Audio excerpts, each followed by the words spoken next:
Lost camper finds old subway entrance in the middle of the woods, but what he discovered underground shocked him. Ethan had been walking for hours, lost in the forest. His phone was dead, his throat dry, and his legs tired. Just when he was about to give up, he saw something strange. An old subway entrance hidden under vines and moss. It looked abandoned. The tiles were cracked, and the metal gate hung loose. Curious but cautious, Ethan stepped closer. It felt out of place. He hesitated, but curiosity pulled him in. He walked down the cold concrete stairs into the dark. The deeper he went, the colder and darker it became. He used a small flashlight he found in his pocket. The tunnel was silent. Suddenly, he felt lost again. Every turn looked the same. Panic hit him as he realized he couldn't find the way out. He ran, crying, until he saw a small light in the distance. Without thinking, he followed it. What it led to was impossible to believe.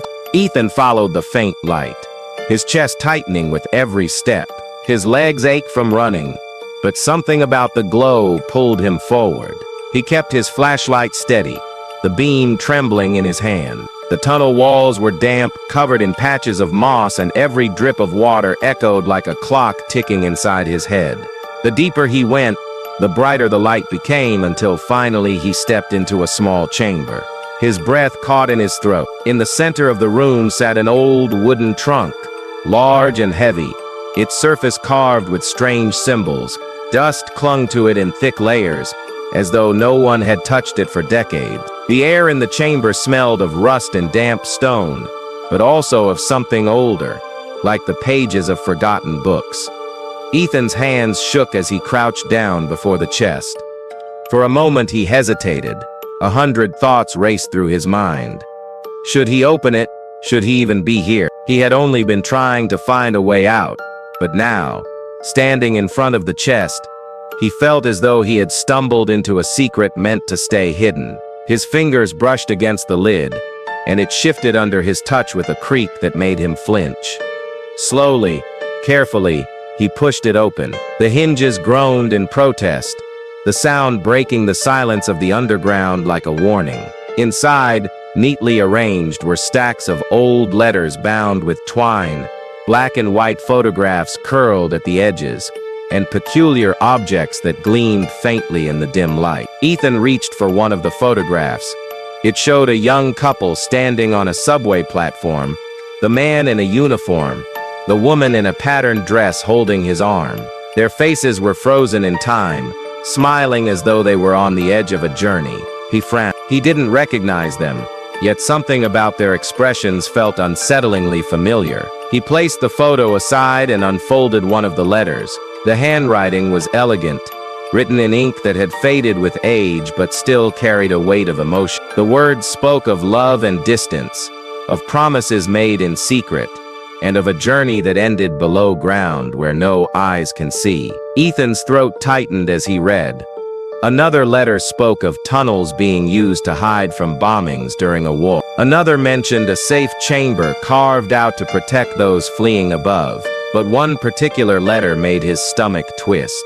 It spoke of disappearances, people who had gone underground but never returned. The tone shifted from love to fear, as though the writer had felt the walls closing in around them. Ethan placed it down quickly, his heart racing.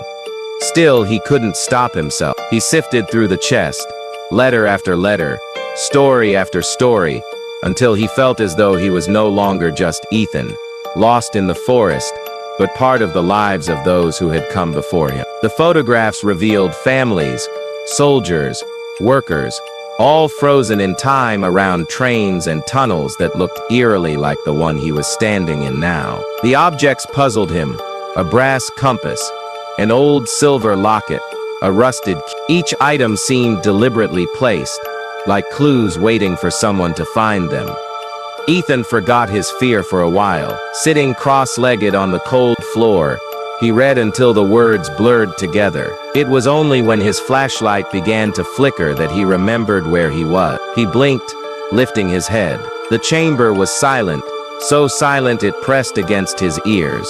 He stood slowly, dusting his trousers, and placed the items back into the chest exactly as he had found them. With trembling hands, he lowered the lid, its echo bouncing across the stone walls. But then something caught his eye. To the far side of the chamber, partly hidden behind a slab of stone, was a narrow passageway he hadn't noticed before. The air drifting from it was different, cooler, fresher, as though it connected to something beyond. Ethan's pulse quickened. He tightened his grip on the flashlight and stepped toward it. The passage was so narrow he had to turn sideways to squeeze through, his shoulders scraping against rough stone. The sound of his breath filled the air. Step by step, the incline grew steep. The tunnel angled upwards, and faintly, he thought he could hear birds. His chest filled with hope. He pushed on, his legs trembling from exhaustion, until suddenly a thin blade of daylight cut through the darkness ahead. Relief surged through him. He stumbled forward, crawling when the passage became too tight, until at last he emerged into the open. He collapsed onto damp grass, gasping.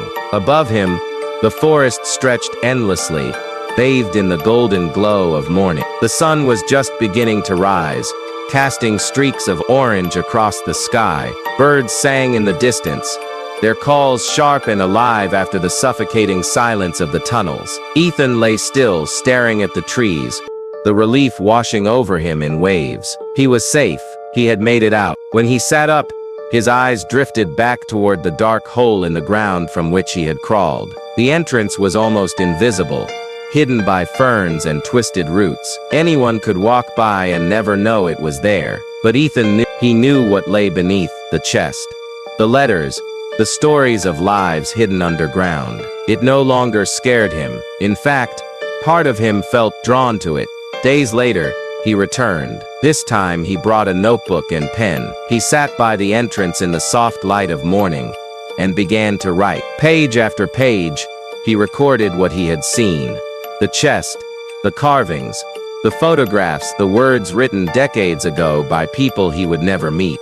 He copied down names from the letters, dates, fragments of sentences that had clung to him. It wasn't just about his own fear anymore. It was about their voices, voices that had been buried in the dark, waiting for someone to listen. Ethan kept going back, each visit a little less fearful than the last. Sometimes he would sit underground for hours, reading the letters again, piecing together stories of strangers whose lives had ended in silence. He began to feel connected to them, as though he had inherited a secret he was now responsible for keeping alive. But there was something else too, something unexplainable. Each time he left, he felt lighter, calmer, as though the weight of his fear had been replaced by something brighter. One evening, as the sun set behind the trees, Ethan stood by the entrance one last time. He placed his hand on the earth above it and whispered a promise to remember, to tell their stories, to ensure the lives hidden underground would not be forgotten. Then he turned, walking back toward the trail, with a notebook full of memories, his heart steady. He had gone down into the dark alone, but he came back carrying something far greater than fear. He came back with stories, with voices, with hope, and that made all the difference.